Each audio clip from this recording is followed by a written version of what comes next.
FBR की तेजी से डिजिटाइजेशन जारी, अदालतों में खरबों रुपए के मुकदमा जेर इल्तवा हैं। वजीर आजम शहबाज शरीफ ने विफाकी काबीना के इजलास से गुफ्तगू करते हुए कहा, जेर इल्तवा केसेस पर काम तेजी से शुरू हो चुका, अब तक 34 अरब रुपए की रिकवरी हो चुकी है। ये जादू नहीं, मेहनत, फोकस और अमल दरामद का नतीजा है। उन्होंने कहा कि कतरा कतरा समुंदर बनता है। टैक्स कलेक्शन में 26% इजाफा हुआ। चीनी के सेक्टर में सेल्स टैक्स चोरी का मामला सबसे पहले उठाया। 3 माह के दौरान चीनी के सेक्टर से 12 अरब रुपए ज्यादा आए। सीजन के आखिर में 60 अरब रुपए आमदन का इम्कान है। वजीर आजम का कहना था कि यूटिलिटी स्टोर 2022 के असासे और गोशवारों की तफसीलात इलेक्शन कमीशन में जमा न कराने पर 10 साबिक अरकान असम्बली को नाअहल करार दे दिया गया। इलेक्शन कमीशन ने 23/2022 में असासों की तफसीलात जमा न कराने से मुतल्लिक केस का फैसला जारी करते हुए कौमी असम्बली के 10 साबिक अरकान को नाअहल करार दिया। फैसले में सिंध और बलूचिस्तान असम्बलियों के साथ साथ साबिक मेंबरान को भी नाअहल करार दिया गया। इलेक्शन कमीशन के फैसले में लिखा है कि साबिक अरकान असम्बली तफसीलात देने तक आम, जिमनी और सेनेट इलेक्शन में हिस्सा नहीं ले सकते। माली साल 2022 था 2023 के असासों की तफसीलात के फॉर्म भी देने तक ये अरकान नाअहल रहेंगे। पाकिस्तान और आईएमएफ के दरमियान मुज़ाकिरात कामयाब। पाकिस्तान और आईएमएफ के दरमियान $2 अरब कर्ज का स्टाफ लेवल मुआहिदा तय पा गया। आईएमएफ की टीम की क़यादत नेथन पोर्टर ने की। मुआहिदे की हतमी मंजूरी आईएमएफ का बोर्ड देगा। एलामिया के मुताबिक मंजूरी की सूरत में पाकिस्तान की तोसीफ फंड फैसिलिटी के तहत $1 अरब फ्राहम किए जाएंगे। पाकिस्तान को मौसमियाती तब्दीली और आफात से निमटने के लिए 28 माह की अरेंजमेंट के तहत $1.3 अरब मिलेंगे। प्रोग्राम के तहत मजमूई कर्ज की रकम $2 अरब हो जाएगी। ये तोसीफ फंड फैसिलिटी अरेंजमेंट 37 माह के लिए होगा। आईएमएफ की जानिब से कहा गया है कि पाकिस्तान में अफरात ज़र 2015 के बाद से कम तरीन सतह पर है। आईएमएफ मुआहिदे के समारात नजर आने लगे। पाकिस्तान स्टॉक मार्केट में जबरदस्त तेजी देखी जा रही है। कारोबारी हफ्ते के चौथे रोज कारोबार के आगाज पर स्टॉक एक्सचेंज में 1500 से ज्यादा पॉइंट्स का इजाफा हुआ, जिसके साथ पाकिस्तान स्टॉक मार्केट में 100 इंडेक्स 1,18,220 पॉइंट्स की सतह को छू गया।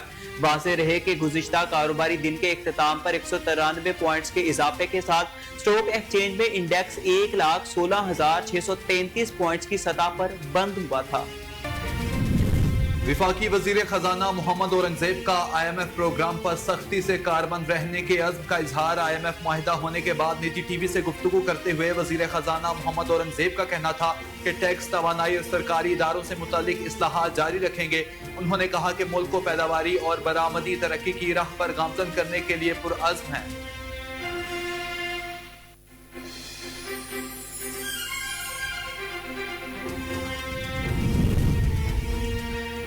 इस्लामाबाद हाई कोर्ट ने चीफ इलेक्शन कमिश्नर और 2 इलेक्शन कमीशन मेंबरान की तैनाती में ताखीर के खिलाफ दरखास्त पर वज़ीर आज़म को बज़रिया प्रिंसिपल सेक्रेटरी और सदर को बज़रिया सेक्रेटरी प्री एडमिशन नोटिस जारी कर दिए। इस्लामाबाद हाई कोर्ट के जस्टिस मोहम्मद आजम खान ने कौमी असम्बली और सेनेट में ओपोजिशन लीडर उमर अयूब और शिबली फराज की दरखास्त पर समाअत की।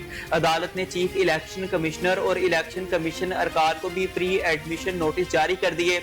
अदालत ने प्री एडमिशन नोटिस जारी करते हुए समाअत 29 अप्रैल तक मुलतवी कर दी।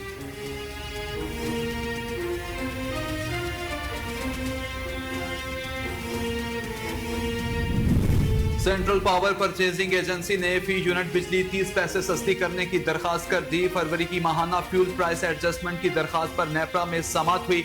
सीपीपीए के मुताबिक एलएनजी के निर्खों में कमी होने से बिजली की कीमत कम हो रही है।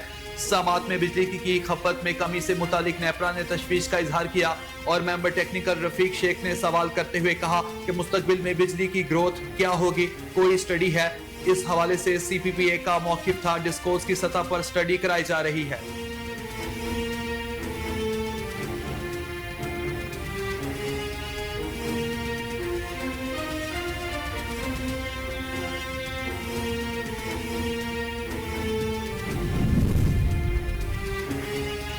तर्जुमान दफ्तर खारजा शफकत अली खान ने पाकिस्तानी सहाफियों के दौरा इसराइल पर सवालात का जवाब देते हुए बताया کہ حکومت نے صحافیوں کے اسرائیل جانے کی رپورٹس کا نوٹس لے لیا ہے۔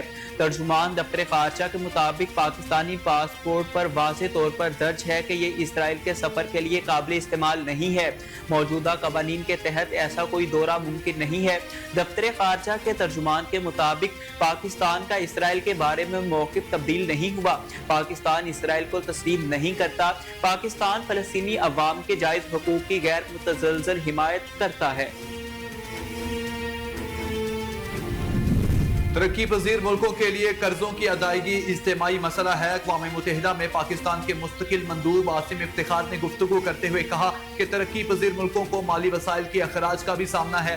2022 میں ترقی پذیر ملکوں نے بیرونی قرض دہندگان کو 49 ارب ڈالر زائد ادا کیے۔ عاصم افتخار کا مزید کہنا تھا کہ قرض کی تنظیم نو کے طریقہ کار کی تجویز کو جزوی طور پر مسودے میں شامل کیا۔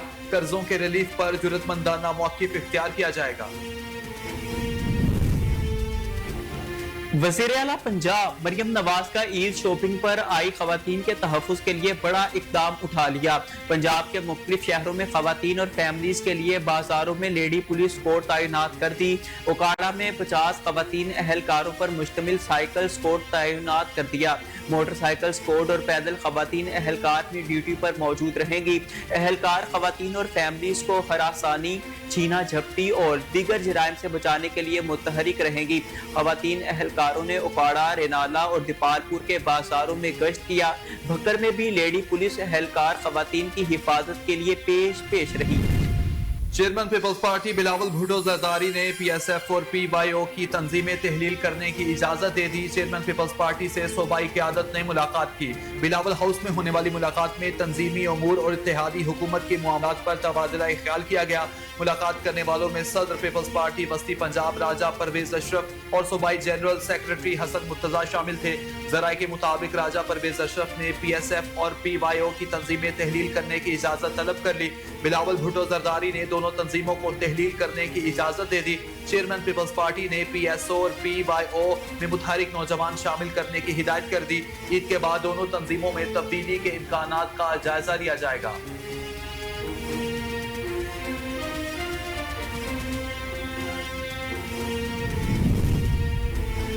Army chief general Asif Munir کی والدہ کی نماز جنازہ ریس کورس گراؤنڈ راولپنڈی میں ادا کر دی گئی۔ آرمی چیف نے اپنی والدہ کی نماز جنازہ خود پڑھائی۔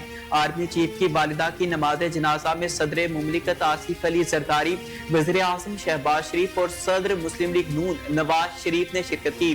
نماز جنازہ میں وزیر دفاع خواجہ آصف، مشیر رانا ثناء اللہ، وزیر داخلہ محسن نقوی، چیئرمین سینٹ یوسف رضا گیلانی اور اسپیکر قومی اسمبلی ایاز صادق بھی شریک ہوئے۔ آرمی چیف کی والدہ کی نماز جنازہ میں مسلح افواج کے سربراہان، عسکری حکام، وزیر اعلیٰ سندھ مراد علی شاہ اور وزیر اعلیٰ بلوچستان سرفراز بھٹی نے بھی شرکت کی۔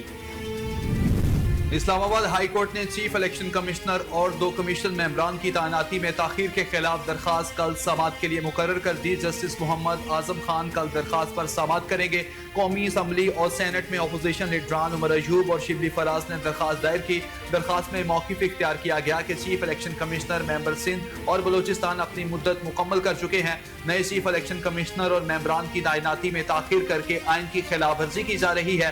درخواست گزاروں نے استدعا کی کہ عدالت قرار دے کہ وزیر اعظم، اسپیکر قومی اسمبلی اور چیئرمین سینٹ اپنی آئینی ذمہ داری ادا کرنے میں ناکام رہے۔ محکمہ موسمیات نے ملک کے مختلف علاقوں میں گرج چمک کے ساتھ تیز بارش کی پیشگوئی کر دی۔ محکمہ موسمیات کے مطابق آج خیبر پختونخوا، گلگت بلتستان، کشمیر، بالائی پنجاب، اسلام آباد اور شمالی بلوچستان میں تیز ہوائیں، آندھی اور گرج چمک کے ساتھ تیز بارش کا امکان ہے، جبکہ چند مقامات پر یالہ باری بھی ہو سکتی ہے۔ محکمہ موسمیات نے انتباہ جاری کرتے ہوئے کہا کہ 26 اور 27 مارچ کو آندھی، یالہ باری اور تیز بارش کی وجہ سے کمزور انفراسٹرکچر کو نقصان پہنچنے کا اندیشہ ہے۔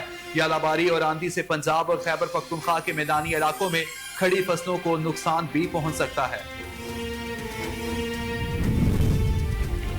پنجاب بھر کے سرکاری سکولز میں عید الفطر کی تعطیلات کا باقاعدہ نوٹیفیکیشن جاری کر دیا گیا۔